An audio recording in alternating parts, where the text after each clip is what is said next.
نحمده ونصلي ونسلم على رسوله الكريم أما بعد فأعوذ بالله من الشيطان الرجيم بسم الله الرحمن الرحيم وكلا وعد الله الحسنى صدق الله العظيم قال الله تبارك وتعالى في كلامه المجيد والفرقان الحميد إن الله وملائكته يصلون على النبي يا أيها الذين آمنوا صلوا عليه وسلموا تسليما اللهم صل على سيدنا ومولانا محمد وعلى آل سيدنا ومولانا محمد وبارك وسلم صلاة وسلاما عليك يا رسول الله وعلى آلك وأصحابك يا حبيب الله. حمد و صلات کے بعد حضرت علامہ مولانا اکبر مہروی صاحب اور دیگر سامعین اکرام، السلام علیکم ورحمۃ اللہ وبرکاتہ. جزاکم اللہ خیرا. ہمیں جو گفتگو کے لیے موضوع دیا گیا ہے وہ شان اہل بیت اور شان صحابہ ہے. دیکھیے، اسلام کا جو نظام ہے وہ عمل اور اعتقاد پر مشتمل ہے، اور اس نظام میں اعتقاد کو اولیت، فوقیت اور ترجیح حاصل ہے. دیکھیے، عمل میں اگر کوتاہی ہوتی ہے تو ممکن ہے کہ باری تعالیٰ اپنے فضل و کرم سے معاف فرما دے، حضور صلی اللہ علیہ وسلم کی شفاعت عظمی سے بخشا جائے، یا خدا نہ خواستہ اللہ نہ کرے جہنم میں اس عمل کی وجہ سے جانا پڑ جائے، لیکن بالآخر بندہ مومن اپنے اعمال کی سزا پا کر، اپنے کیے کی سزا بھگت کر جنت میں جائے گا انشاءاللہ. لیکن اگر معاذ اللہ ثم معاذ اللہ عقیدے میں فساد ہو، انسان کا عقیدہ بگڑ جائے، تو بس پھر عقائد کا فساد یہ ناقابل برداشت جرم ہے. بے عمل بد عمل بہرحال پھر بھی جنت میں چلا جائے گا، لیکن بد عقیدہ انسان جنت میں ہرگز نہیں جا سکتا. اس لیے ہمیشہ اپنے عقائد کی درستگی پر نظر رکھیے گا کہ آپ کے عقائد میں کسی بھی حوالے سے، کسی بھی اعتبار سے کوئی فساد نہ گھسا ہے. اس تمہیدی گفتگو کو ذہن میں رکھنے کے بعد اب ذرا اسلام کا جو اعتقادی نظام ہے اس پر ایک تائرانہ نظر ڈالیے. عقیدہ توحید ہے، عقیدہ رسالت ہے، عقیدہ یوم آخرت ہے، اللہ کی کتب پر، صحف پر ایمان ہے، پھر اللہ کے جو فرشتے ہیں ان پر ایمان ہے. پھر مزید آگے آئیے تو صحابہ اکرام کی فضیلت، عظمت، رفعت اور ان کی بلندی. اور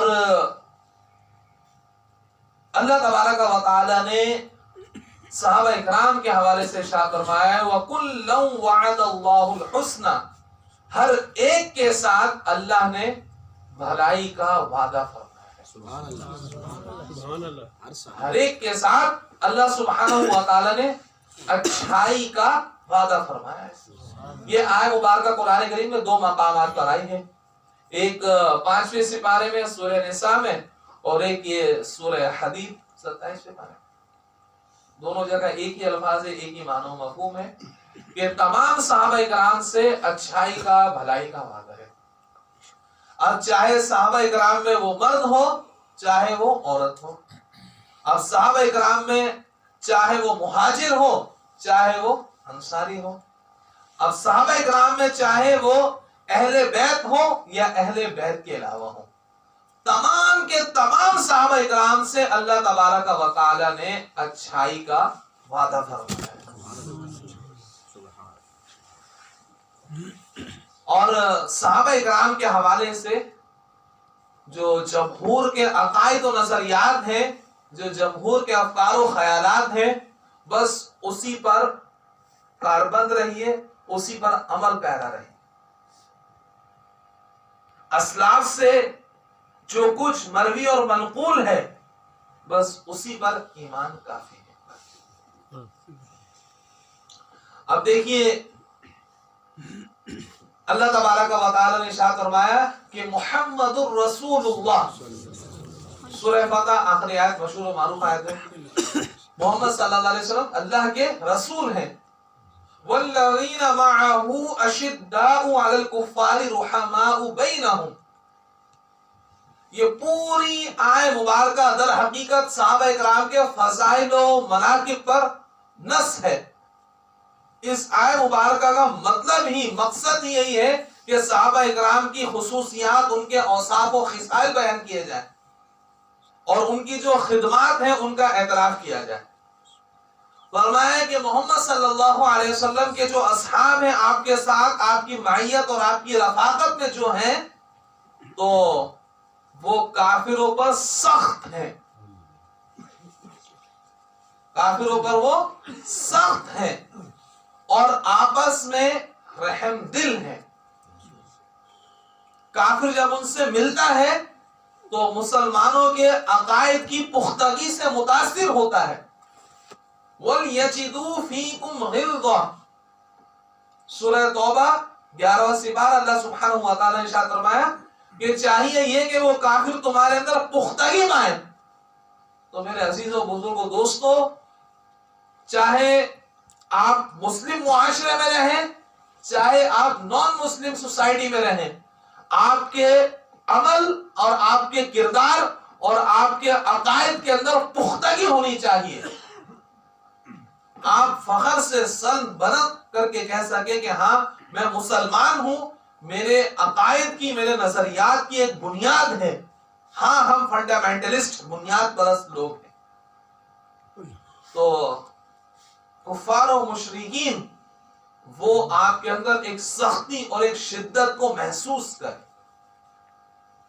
اور مسلم سوسائٹی آپس میں رہنے والے لوگ وہ ایک دوسرے سے پیار سے، محبت سے پیش آئیں۔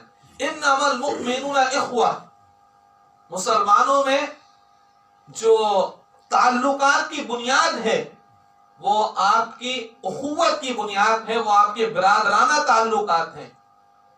جس طرح ایک مسلمان بھائی دوسرے مسلمان بھائی کے لیے برا نہیں چاہتا، بالکل بعین ہی یہی امت محمدیہ کا رویہ اور بیہیویئر ایک دوسرے مسلمان کے ساتھ ہونا چاہیے۔ تو صحابہ اکرام اس کے عملی مظاہرے پیش کیا کرتے تھے۔ یؤثرون علی انفسہم ولو کان بہم خصاصہ، سورہ حشر اللہ تبارک و تعالی نے ارشاد فرمایا کہ یہ انصاری صحابہ، ان کو اگرچہ کسی چیز کی ضرورت ہوتی ہے لیکن پھر بھی یہ ایثار کرتے ہیں اور مہاجر صحابہ کو ترجیح دیتے ہیں۔ اگرچہ ان کی اپنی حالت کمزور ہے لیکن پھر بھی یہ آئے ہوئے صحابہ پر، مہاجرین صحابہ پر اپنے ضروریات کو بھی قربان کر دیتے ہیں کہ نہیں، ہمارا جو مہاجر بھائی ہے اس کی ضروریات پوری ہو جائیں، وہ ایثار کرتے ہیں۔ یہ قرآنی آیات ہیں جو صحابہ اکرام کے فضائل و مناقب کو اس طرح سے کھول کھول کر بیان کرتی ہیں، اور تاکہ ہم لوگ صحابہ اکرام کی خدمات کا اعتراف کریں اور ان کا جو مقام و مرتبہ ہے اس کا خیال لحاظ اور دھیان رکھیں، اور کسی بھی قسم کی، کسی بھی نوعیت کی ادنا سے ادنا گستاخی بھی ہم سے نہ ہونے پائے۔ پھر فرمایا کہ تراہم رکعا سجدا، اللہ اکبر کبیرہ، کہ تم ان کو دیکھو گے کہ کوئی رکوع کر رہا ہے کوئی سجدے کر رہا ہے. اللہ اکبر کبیرہ. یہ صحابہ کرام کے معمولات زندگی ہیں. ان کی جو حیات ہے, ان کی جو زندگی ہے, اس کی مصروفیات کیا ہیں؟ بس اللہ کی عبادت. اگر ضرورت پڑتی ہے تو وہ مسجدوں سے نکل کر میدان جہاد میں بھی جاتے ہیں اور اپنا کردار ادا کرتے ہیں اور دشمنوں کے دانت کٹھے کرتے ہیں. اور صحابہ کرام اللہ سبحانہ و تعالیٰ کی بارگاہ میں سجدہ ریز ہوتے ہیں, اپنی جبین نیاز اسی مالک مولا اور پروردگار کے آگے جھکاتے ہیں. یبتغون فضلا من اللہ ورضوانا. وہ اللہ سبحانہ و تعالی سے کس چیز کے طلبگار ہیں؟ وہ اللہ سبحانہ و تعالی سے اس کے فضل کے اور اس کی خوشنودی کے طلبگار ہیں کہ اے پروردگار, اے ہمارے مولا, تو ہم سے راضی اور ہم سے خوش ہو جا. ان کے اخلاص کی, ان کی استقامت کی, ان کے استقلال کی گواہی خود قرآن کریم دے رہا ہے. سیماہم فی وجوہہم من اثر السجود. فرمایا کہ صحابہ اکرام کے جو سجدوں کے اثرات ہیں وہ ان کی پیشانیوں سے واضح اور نمایاں. اللہ اکبر کبیرہ. اللہ. تو یہ صحابہ اکرام کے فضائل و مناقب ہیں اور قرآن کریم نے واضح طور پر ان کے یہ فضائل اور مناقب پر مجموعی ایک تبصرہ یا تجزیہ پیش کیا. اس طریقے سے ارشاد فرمایا کہ لا يستوي منكم من انفق من قبل الفتح وقاتل. سورہ حدید میں صحابہ کرام کی بہرحال ایک خدمات ہیں اور اس کی مختلف کیٹیگریاں بھی ہیں. کچھ صحابہ کرام وہ ہیں کہ جو فتح مکہ سے پہلے اسلام لائے تھے اور فتح مکہ سے پہلے انہوں نے اللہ کی راہ میں خرچ کیا تھا. ابھی اسلام کو بظاہر غلبہ اور تسلط حاصل نہیں ہوا تھا, ابھی اسلام ڈومینیٹنگ پوزیشن میں نہیں آیا تھا. تو یقیناً ان لوگوں کی قربانی اور ان لوگوں کا جو ایثار ہے وہ اعلیٰ درجے کا ہے. اور یقیناً ان کی جو قربانیاں ہیں وہ بڑی انمول ہیں, عظیم المثال اور فقید النظیر ہیں. اور صحابہ اکرام کا ایک گروہ وہ فتح مکہ کے بعد ایمان لایا. اس وقت اسلام کو غلبہ اور تسلط حاصل ہو گیا. اسلام میں جب انسان کوئی نیکی کرتا ہے یا کوئی عمل کرتا ہے یا انفاق فی سبیل اللہ کرتا ہے تو اس کی کوالٹی دیکھی جاتی ہے, اس کا معیار دیکھا جاتا ہے کہ کن حالات میں اور کس کیفیت کے ساتھ وہ اللہ کی راہ میں خرچ کر رہا ہے. تو جو صحابہ اکرام فتح مکہ سے پہلے اللہ کی راہ میں خرچ کر رہے تھے, یقیناً اس وقت اسلام کو غلبہ حاصل نہیں ہوا تھا, اس وقت اسلام ڈومینیٹنگ پوزیشن میں نہیں آیا تھا. تو اس وقت کے لوگوں کے انفاق فی سبیل اللہ کا مقام و مرتبہ بڑا بلند و بالا ہے. اور کچھ صحابہ کرام وہ فتح مکہ کے بعد ایمان لائے تھے. اللہ تبارک و تعالی نے ان کی ڈیزگنیشن مقرر کر دی ہے کہ لا یستوی منکم من انفق من قبل الفتح وقاتل, کہ جو صحابہ اکرام فتح مکہ سے پہلے اللہ کی راہ میں خرچ کرتے تھے اور وہ صحابہ اکرام جو فتح مکہ کے بعد خرچ کر رہے ہیں, دونوں آپس میں برابر اور مساوی نہیں ہو سکتے. بہرحال ان کی ایک یہ تفریق اور امتیاز قرآن کریم نے خود بیان کیا ہے. جو صحابہ کرام فتح مکہ سے پہلے ایمان لائے تھے, اسلام قبول کیا تھا اور اللہ کی راہ میں خرچ کرتے رہتے, ان کا مقام و مرتبہ بدل تو بنتا ہے. اور پھر اس کے بعد جو فتح مکہ کے بعد ایمان لائے, اسلام قبول کرتے ہیں, اللہ کی راہ میں خرچ کرتے ہیں, ان کو بھی اللہ سبحانہ و تعالی اپنی شان کے مطابق اجر و ثواب دے گا. اور فرما دیا وَكُلًّا وَعَدَ اللَّهُ الْحُسْنَى, جیسے کہ میں نے پہلے بھی عرض کی, ہر ایک سے اچھا وعدہ ہے, چاہے وہ فتح مکہ سے پہلے ایمان لائے ہو, چاہے وہ فتح مکہ کے بعد ایمان لائے ہوں. تو یہ صحابہ کرام کی ایک کیٹیگری تھی. اب صحابہ کرام ہی میں ایک صحابی حضرت ابو بکر صدیق رضی اللہ عنہ بھی ہیں. افضل البشر بعد الانبیاء بالتحقیق کے مرتبے پر جو فائز ہیں. اللہ سبحانہ و تعالی نے ارشاد فرمایا کہ الا تنصروه فقد نصره الله اذ اخرجه الذين كفروا ثاني اثنين اذ هما في الغار اذ يقول لصاحبه لا تحزن ان الله معنا. فرمایا کہ اگر تم نے رسول اللہ صلی اللہ علیہ وسلم کی مدد نہیں کی تو بے شک اللہ نے اپنے نبی کی مدد کی. جب اللہ سبحانہ و تعالی کے حبیب مکرم صلی اللہ علیہ وسلم کو کافروں نے اپنے ملک سے نکالا تھا, اپنے شہر سے نکالا تھا. ثانی اثنین اذ ہما فی الغار, دو میں کا دوسرا جب وہ دونوں غار میں تھے.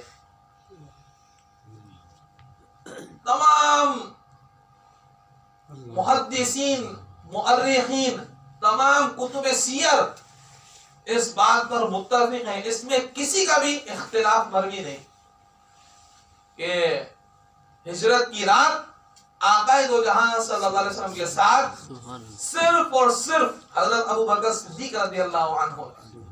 ثانی اثنین کا مصداق اور اس کا اطلاق حضرت ابو بکر صدیق رضی اللہ عنہ کے علاوہ کسی دوسرے پر ہو ہی نہیں سکتا. اس کا کوئی منکر ہے ہی نہیں. ثانی اثنین اذ ہما فی الغار, تو غار ثور میں حضور صلی اللہ علیہ وسلم کے ساتھ صرف اور صرف حضرت ابو بکر صدیق رضی اللہ عنہ. یہ ساعتیں, یہ لمحات, یہ لحظات حضرت ابو بکر صدیق رضی اللہ عنہ کے علاوہ کسی دوسرے کو نصیب نہیں آئے, اور نہ ہی ان کے بعد اس قسم کے لمحات کسی اور کو میسر آئے. حضور صلی اللہ علیہ وسلم سے بلا کسی شرکت غیرے انہوں نے اکتساب فیض کیا تھا. سرکار دو عالم صلی اللہ علیہ وسلم تھے اور حضرت ابو بکر صدیق رضی اللہ عنہ تھے. حضور صلی اللہ علیہ وسلم کے انوار نبوت براہ راست ابو بکر صدیق رضی اللہ عنہ کی ذات میں جذب ہو رہے تھے. آقا دو جہاں صلی اللہ علیہ وسلم کا فیض کل کا کل براہ راست بلا کسی شرکت غیر حضرت ابو بکر صدیق رضی اللہ عنہ پر منتقل ہو رہا. اذ ہما فی الغار اذ یقول لصاحبہ لا تحزن ان اللہ معنا.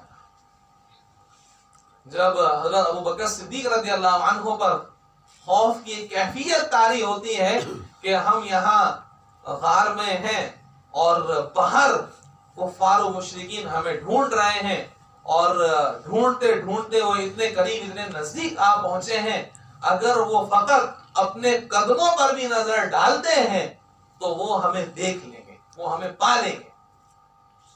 تو ایک فطری طور پر انہیں خوف, حزن لاحق ہوا کہ اگر خدا نہ خواستہ ان کی نظر ہم پر پڑ گئی اور انہوں نے ہمیں پا لیا تو حالات ذرا مختلف ہو سکتے ہیں, معاملات بگڑ سکتے ہیں, صورتحال تشویشناک ہو سکتی ہے. تو آقا دو جہاں صلی اللہ علیہ وسلم نے ارشاد فرمایا لا تحزن ان اللہ معنا. اے ابو بکر ہرگز ہرگز غم خوف کرنے کی ضرورت نہیں ہے, اللہ ہمارے ساتھ ہے.